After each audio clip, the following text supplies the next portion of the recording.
3, 2, 1, 0. Hello and welcome to the Fighting Moose Podcast. I'm your host and narrator, Jason Hendrickson. This is a podcast where I retell stories, some fictional and some historical, that can be enjoyed by people of all ages. Well, today the end is here.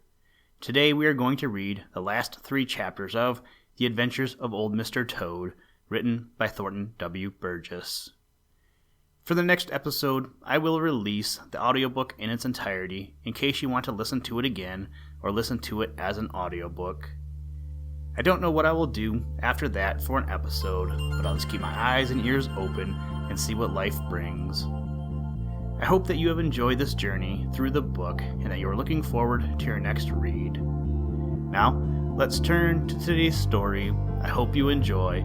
Let's begin.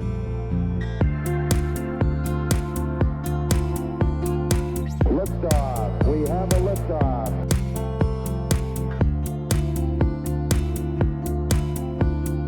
We choose to go to the moon in this decade and do the other things, not because they are easy, but because they are hard.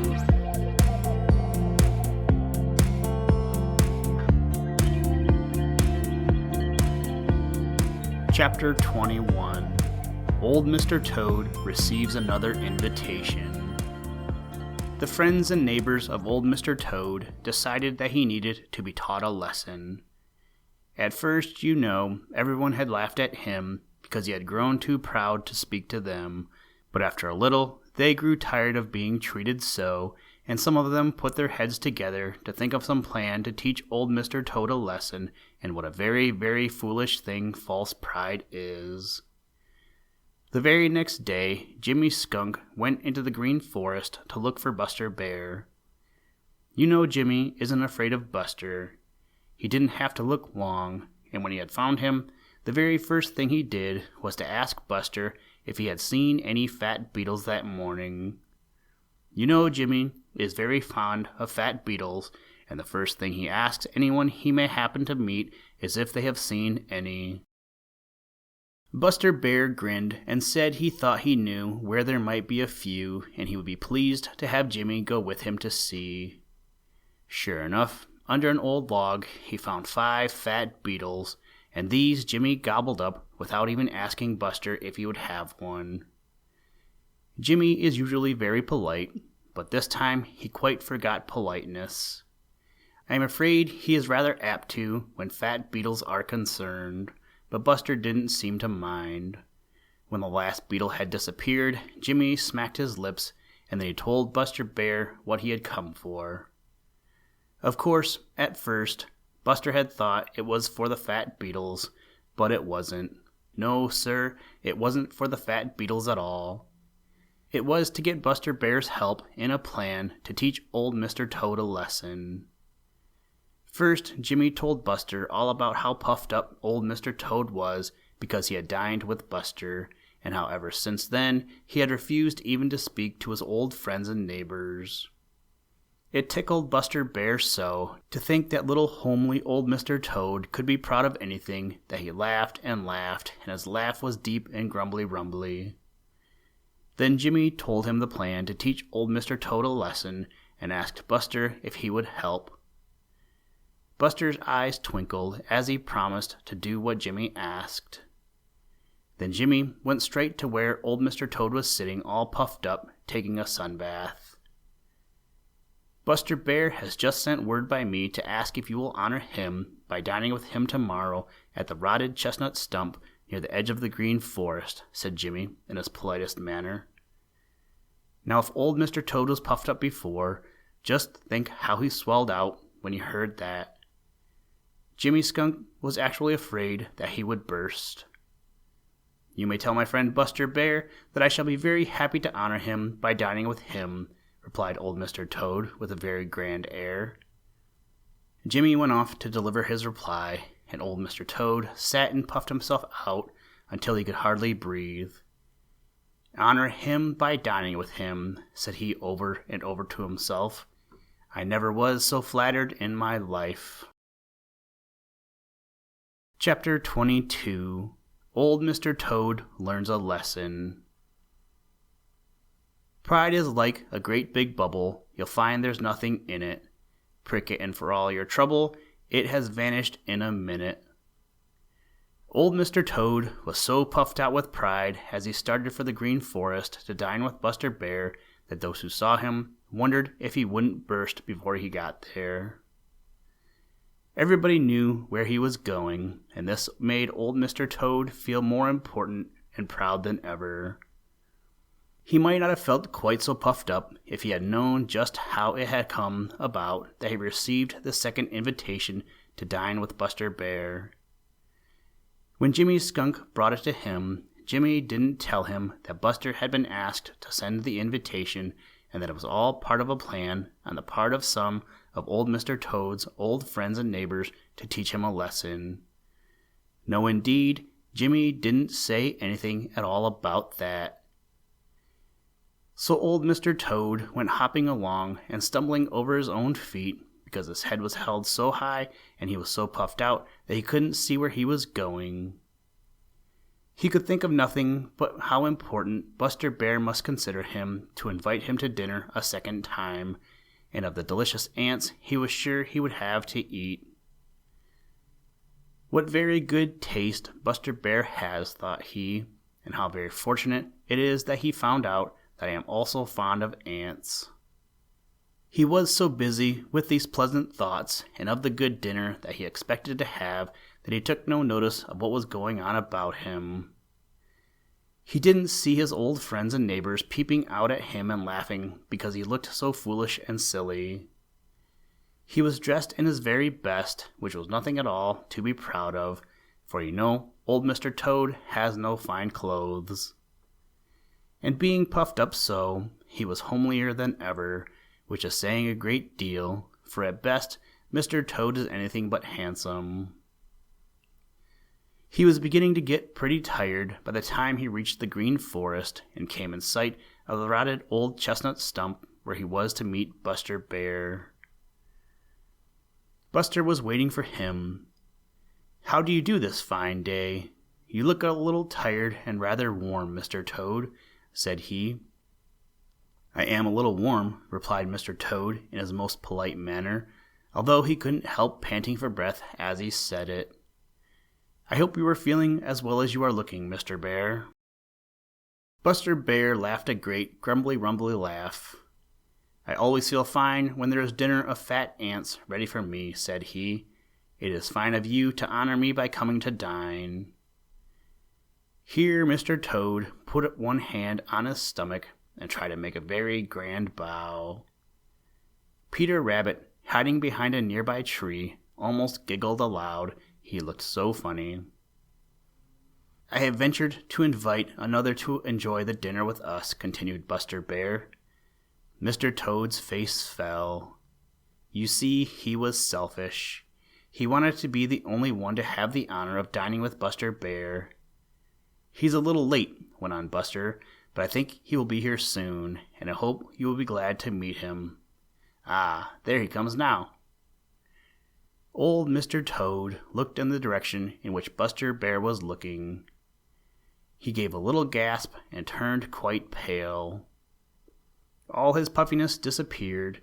He didn't look like the same Toad at all. The newcomer was Mr. Blacksnake. "Oh," cried old Mr. Toad, and then, without even asking to be excused, he turned his back on Buster Bear and started back the way he had come, with long, frightened hops. "Ha ha ha!" shouted Peter Rabbit, jumping out from behind a tree. "Ho ho ho!" shouted Jimmy Skunk from behind another. "Hee hee hee!" shouted Johnny Chuck from behind a third. Then old Mr. Toad knew that his old friends and neighbors had planned this to teach him a lesson. Chapter 23. Old Mr. Toad is very humble. When old Mr. Toad saw Mr. Blacksnake and turned his back on Buster Bear and the fine dinner to which Buster had invited him, he had but just one idea in his head, and that was to get out of sight of Mr. Blacksnake as soon as possible. He forgot to ask Buster Bear to excuse him. He forgot that he was tired and hot. He forgot all the pride with which he had been so puffed up. He forgot everything but the need of getting out of sight of Mr. Blacksnake as soon as ever he could. So away went old Mr. Toad, hop, hop, hipperty-hop, hop, hop, hipperty-hop. He heard Peter Rabbit and Jimmy Skunk and Johnny Chuck and others of his old friends and neighbors shouting with laughter. Yes, and he heard the deep, grumbly-rumbly laugh of Buster Bear, but he didn't mind it, not then anyway. He hadn't room for any feeling except fear of old Mr. Blacksnake.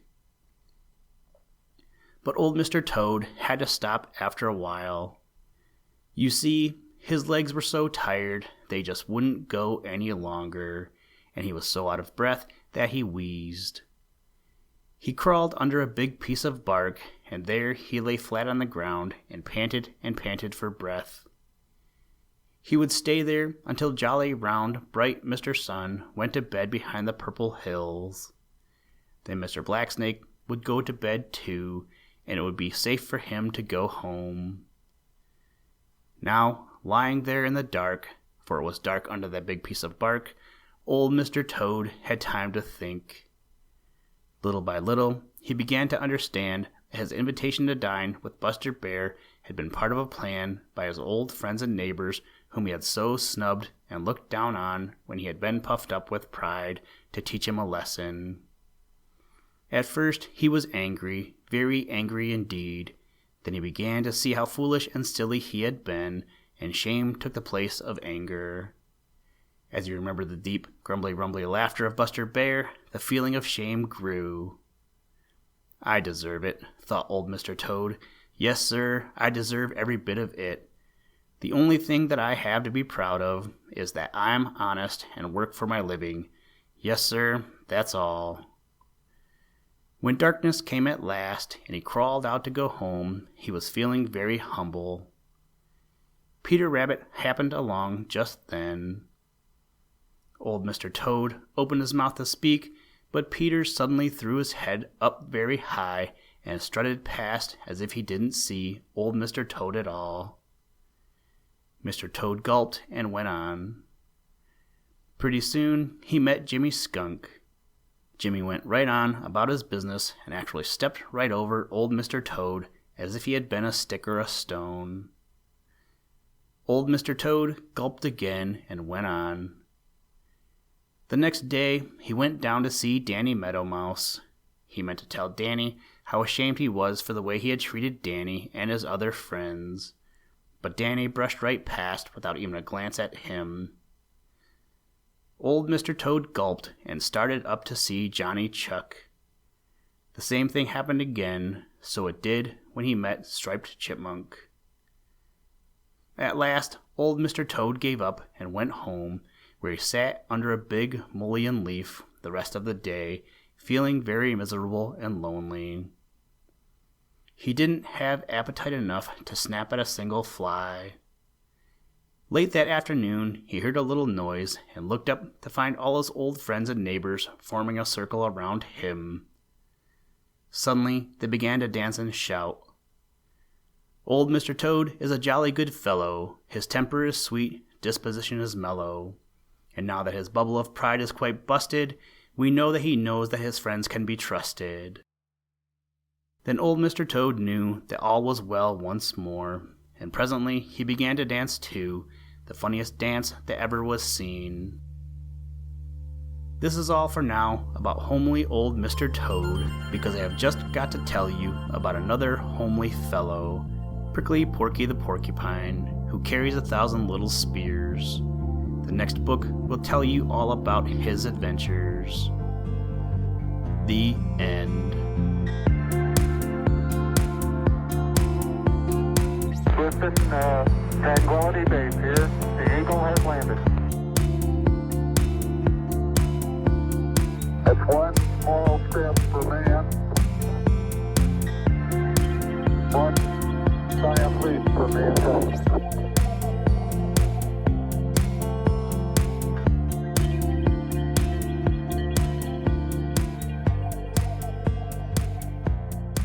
Thank you for listening to this episode of the Fighting Moose Podcast. Please join us next time as we read another exciting story. Today's music was provided by the artist Analog by Nature, and the audio clips were provided from NASA. For more information to download and or listen to audio or materials from all our recordings, or to contact us, please visit www.thefightingmoose.com, or you can follow the links in the show notes. If you enjoy the podcast, please leave us a review wherever you get your podcast or on iTunes, and tell a friend. Thank you for your patronage, and as always, try and do a random act of kindness every day. Mission complete, Houston. After serving the world for over 30 years, the space shuttle's earned its place in history, and it's come to a final stop.